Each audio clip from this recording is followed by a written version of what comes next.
इस कहानी की शुरुआत में हमें बताया जाता है कि प्राचीन काल से ही सारस छोटे बच्चों को डिलीवर करने का काम करते आ रहे हैं, लेकिन ये काम काफी ज्यादा मुश्किल था क्योंकि सफर के दौरान छोटे बच्चे सारसों को परेशान किया करते थे और सारसों को बहुत ही ज्यादा मुश्किलों का सामना करना पड़ता था। लेकिन समय के साथ धीरे धीरे सब बदल गया और बच्चों को डिलीवर करने का काम बंद कर दिया गया। अब सारस बच्चों को डिलीवर करने की जगह लोगों के सामान को डिलीवर करते हैं। इस समय लोगों के सामान डिलीवर करने की सबसे बड़ी कंपनी का नाम कॉर्नर स्टोर है, जिसमें लाखों की संख्या में सारस डिलीवरी बॉय के रूप में काम करते हैं। अगले सीन में हम जूनियर नाम के एक सारस को देखते हैं जो कॉर्नर स्टोर में एक डिलीवरी बॉय के रूप में काम करता है। जूनियर ने आज सबसे ज्यादा पैकेट डिलीवर करने का रिकॉर्ड बनाया है, जिससे वो बहुत खुश था और कॉर्नर स्टोर के सभी लोग उसके इस अचीवमेंट पर उसे बधाई देते हैं। अब जूनियर को बताया जाता है कि हंटर बॉस उसे बुला रहे हैं। यह सुनकर जूनियर हंटर बॉस से मिलने के लिए निकल पड़ता है क्योंकि हंटर बॉस कोई और नहीं बल्कि कॉर्नर स्टोर के सीईओ थे और हंटर बॉस के द्वारा बुलाए जाना भी जूनियर के लिए एक अचीवमेंट थी। जूनियर इस समय थोड़ा नर्वस भी था।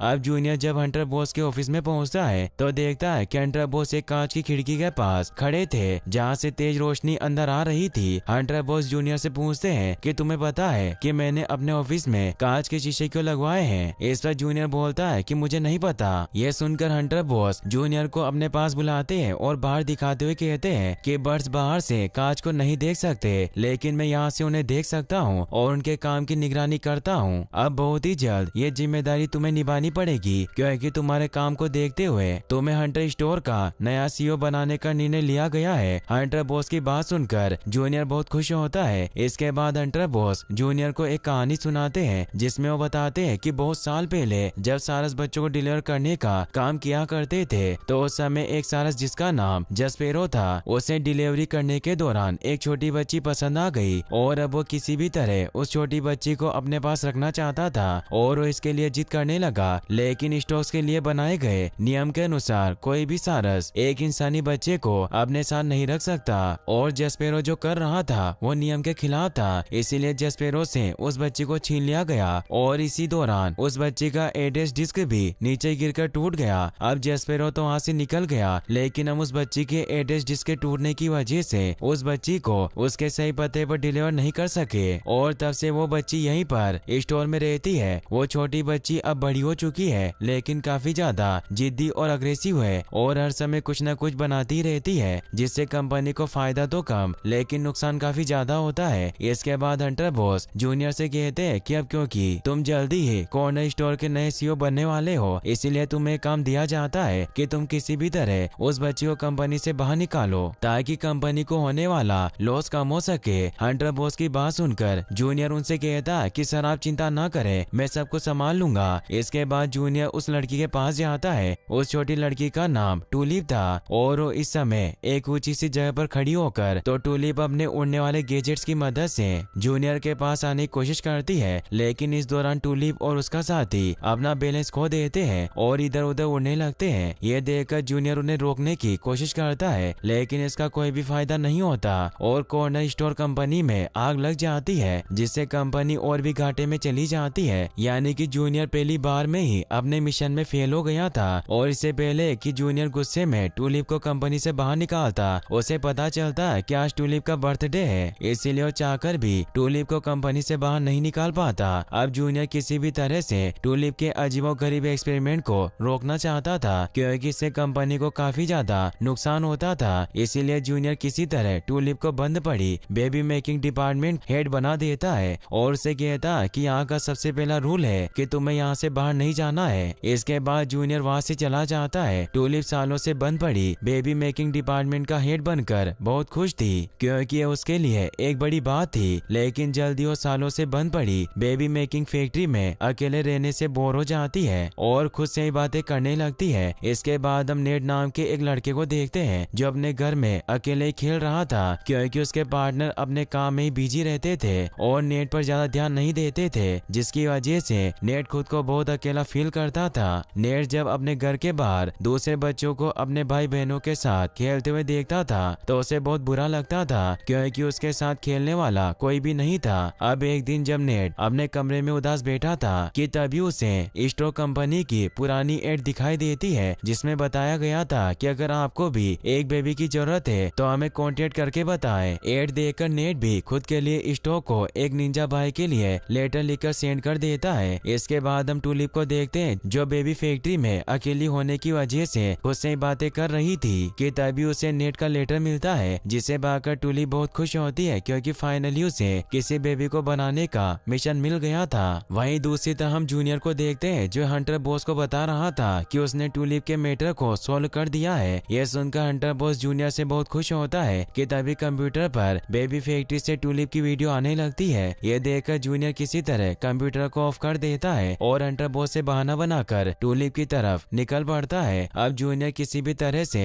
टूलिप को वहां से बाहर निकालने की कोशिश करता है, लेकिन ऐसा करने में नाकाम रहता है और टूलिप बेबी मेकिंग मशीन को एक्टिवेट कर देती है। यह देखकर जूनियर पूरी तरह से डर जाता है क्योंकि अब बेबी बनाने पर रोक लगा दिया गया था। अब जूनियर किसी तरह बहुत मुश्किल से बेबी मेकिंग मशीन को बंद करने में कामयाब हो जाता है, लेकिन अगले पल वो देखते हैं कि उनके सामने एक लिटिल बेबी थी जो टूलिप के बेबी मेकिंग मशीन को एक्टिवेट करने से बनी थी। अब इससे पहले कि यह बात हंटर बॉस को पता चले और वो जूनियर को कंपनी से निकाल दे, जूनियर किसी भी तरह से इस मैटर को सोल्व करना चाहता था, इसलिए वो बाकी के बर्ड से बचते हुए टूलिप के साथ उस बेबी को डिलीवरी करने के लिए निकल पड़ता है। अब जब वो दोनों एक चट्टान के पास से गुजरते हैं तो जसपेरो उन्हें जाते हुए देख लेता है और वो भी उस तरफ निकल पड़ता है। वहीं दूसरी तरफ हम नेट को देखते हैं जो अपने भाई के आने के लिए लैंडिंग पैड बना रहा था। नेट को यह सब करता हुआ देखकर उसके डैड उसके पास आ जाते हैं और उसे समझाने की कोशिश करते हैं कि सासू ने यह काम करना बंद कर दिया है, लेकिन नेट अपने पिता की बातों पर ध्यान नहीं देता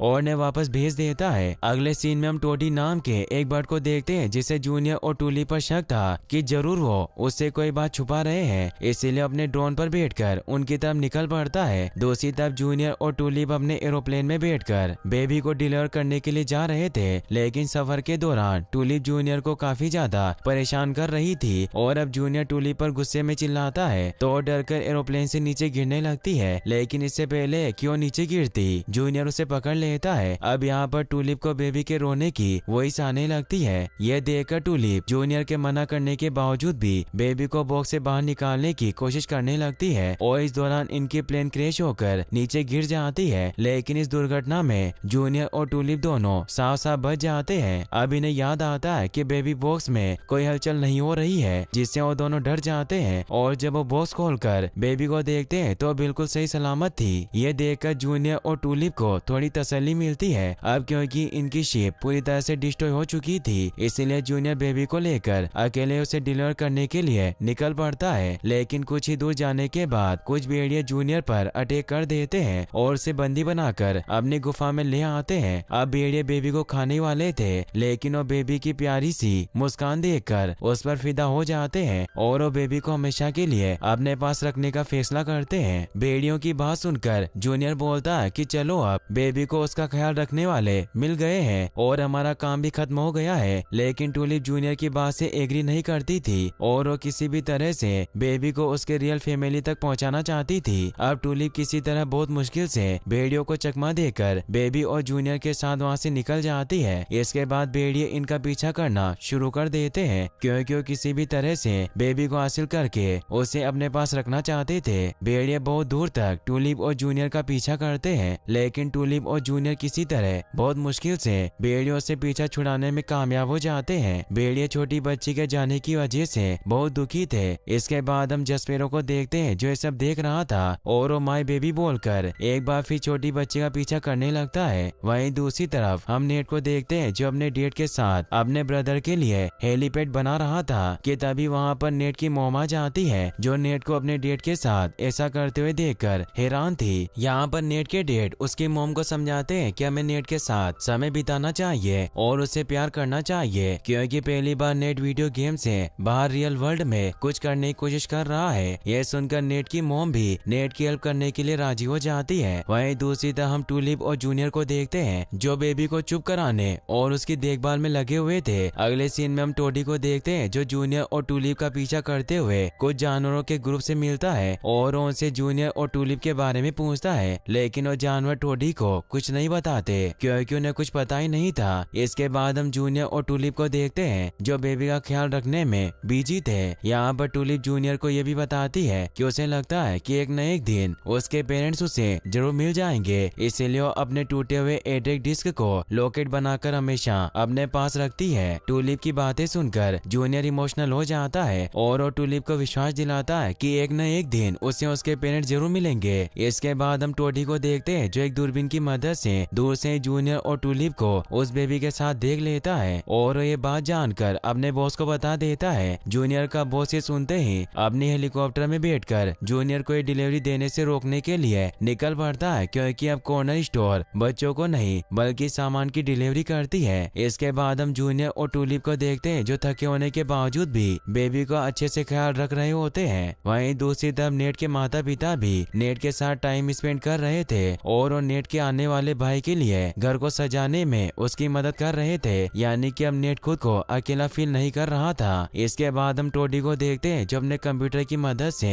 बेबी की डिलीवरी एड्रेस को चेंज कर देता है। टोडी ये सब इसीलिए करता है क्योंकि वो जूनियर से नफरत करता था। इसके बाद हम जूनियर और टूलिप को देखते हैं जो बेबी को लेकर एक बंदरगाह पर पहुंच जाते हैं जहां पर सिक्योरिटी गार्ड भी थे। जूनियर और टूलिप को बेबी के डिलीवरी एड्रेस तक पहुंचने के लिए यहीं से होकर गुजरना था। टूलिप और जूनियर किसी तरह से गार्ड से छुपते हुए आगे बढ़ ही रहे थे कि तभी वहां पर भेड़िए भी आ जाते हैं जो एक वेन का रूप लेकर टूलिप से बेबी को छीनकर वहां से भागने लगते हैं, लेकिन किसी तरह टूलिप उन भेड़ियों से बेबी को वापस ले लेती है और जूनियर के साथ वहां से भागने लगती है। भेड़िए बेबी को वापस से पाने के लिए इनका पीछा करने लगते हैं। टूलिप और जूनियर भागते भागते एक कांच से बने केबिन में आ जाते हैं। अब टूलिप तो यहाँ से निकल जाती है, लेकिन जूनियर नहीं निकल पाता क्योंकि सारा कांच नहीं देख सकते थे। अब यहाँ पर भेड़िए भी आ जाते हैं जो जूनियर पर अटैक कर देते हैं, लेकिन जूनियर भी बहुत मुश्किल से किसी तरह उन कांच को पार करके वहाँ से निकल जाता है। अब अगले ही पल सारे भेड़िए मिलकर टूलिप और जूनियर को चारों तरफ से घेर लेते हैं, लेकिन इससे पहले कोई न कोई नुकसान पहुंचाते वहाँ पर जस्पेरो आ जाता है जो जूनियर और टूलिप को बेबी के साथ उड़ाकर एक सुरक्षित जगह पर ले आता है। भेड़िए एक बार फिर से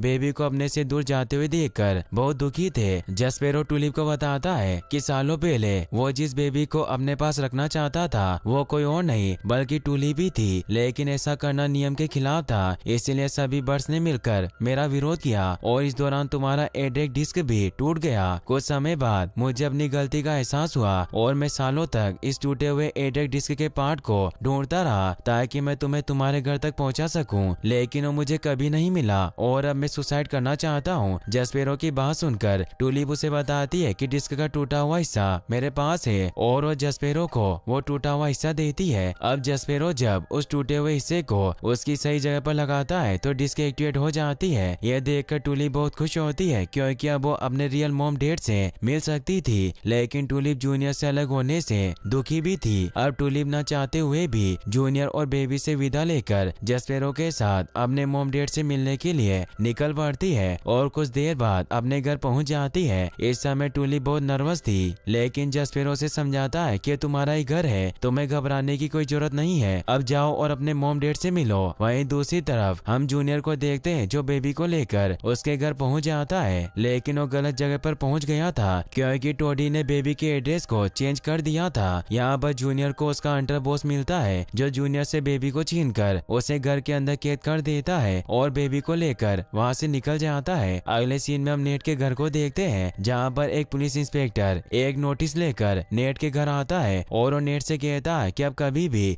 स्टॉक्स के एड्रेस पर बेबी डिलीवर के लिए लेटर मत लिखना क्योंकि उन्होंने सालों पहले से ये सर्विस बंद कर दिया था। ये देखकर नेट के मॉम डैड भी उसे समझाते हैं कि अब वो ऐसा न करे। यह सुनकर नेट बहुत दुखी होता है और अपने ब्रदर के लिए सजाए गए डेकोरेशन को डस्टबिन में फेंकने लगता है। अगले सीन में हम टूलिप को देखते हैं जो जूनियर के पास पहुंच जाती है और वो जूनियर को रस्सी से आजाद करा देती है। इसके बाद वो जूनियर से पूछती है कि बेबी कहाँ है। इस पर जूनियर बताता है कि उसको अंडर बॉस अपने साथ ले गया है। यह सुनकर टूलिप अपना दिमाग दौड़ाती है और कॉर्नर के वेबसाइट से एक बड़ा सा बॉक्स ऑर्डर करती है और इसके बाद वो उस बॉक्स को रिटर्न भी कर देती है और इस प्रकार ये दोनों उस बॉक्स की मदद से कॉर्नर फैक्ट्री में आ जाते हैं जहाँ पर चारों तरफ काफी भीड़ लगी हुई थी क्योंकि आज अंडर बॉस एक नया प्रोडक्ट लॉन्च करने वाला था। अब इनकी नजर कुछ पेंगुइन्स पर पड़ती है जो बेबी का देखभाल कर रहे थे। इसके बाद टूलिप और जूनियर एक गोल बॉक्स में बैठकर पेंगुइन तक पहुंच जाते हैं। अब पेंगुइन्स और इन लोगों के बीच में फाइट होना शुरू हो जाती है। है। किसी तरह ये लोग पेंगुइन से बेबी को लेकर वहाँ से निकल जाते हैं, लेकिन जल्दी हंटर को पता चल जाता है कि यहाँ पर जूनियर और टूलिप आ चुके हैं जो बेबी को लेकर यहाँ से भागना चाहते हैं। इसके बाद सारे बर्ड्स इन दोनों पर हमला कर देते हैं और इन लोगों को चारों तरफ से घेर लेते हैं। यहाँ पर हंटर जूनियर को बेबी वापस देने को कहता है और बदले में वो जूनियर को कंपनी में वापस रखने और प्रमोशन का ऑफर देता है, लेकिन इसका कोई भी फायदा नहीं होता और जूनियर बेबी बनाने वाली मशीन को एक्टिवेट कर देता है, जिसे देखते ही देखते वो मशीन बेबी बनाना शुरू कर देती है और अगले पल मशीन में से एक क्यूट सी बेबी निकलती है जिसे सब देखते ही रह जाते हैं। इसके बाद एक एक करके उस मशीन से क्यूट बेबीज निकलने लगती है जिन्हें सभी लोग प्यार भरी नजरों से देख रहे होते हैं, लेकिन हंटर बॉस को ये सब बिल्कुल भी पसंद नहीं आता और वो सभी सारस को उस मशीन को डिस्ट्रॉय करने का आदेश देता है, लेकिन कोई भी सारस हंटर की बात नहीं मानता है। अब टोडी अपनी छोटी सी एरोप्लेन में बैठकर बेबी बोन मशीन को डिस्ट्रॉय करने के लिए आगे बढ़ता है, लेकिन अगले ही पल वो मशीन से टकराकर नीचे गिर जाता है और मशीन उसे उठाकर बाहर फेंक देती है। इस बात पर गुस्सा होकर वो वहाँ से निकल जाता है और अगले ही पल वो एक बड़े से मशीन में बैठकर बेबी बोन मशीन को डिस्ट्रॉय करने के लिए आगे बढ़ने लगता है, लेकिन वो मशीन रिमोट कंट्रोल होती है और उस मशीन का रिमोट छोटी बेबी के पास होता है जिससे वो खेल रही होती है, जिसके कारण हंटर अपनी जाइंट वेन के साथ ही बिल्डिंग से नीचे गिरने लगता है, लेकिन वो नीचे गिरने से पहले जूनियर बेबी और टूलिप को भी नीचे गिरा देता है। ये देखकर सभी सारस बहुत दुखी होते हैं क्योंकि उनको लगता है कि वो लोग मारे गए, लेकिन अगले पल जूनियर टूलिप और बेबी को लेकर उड़ता हुआ ऊपर आ जाता है जिसे देखकर सभी बहुत खुश होते हैं। अब यहाँ पर जस्पेरो भी आ जाता है जो अपने साथ सभी बेबीज का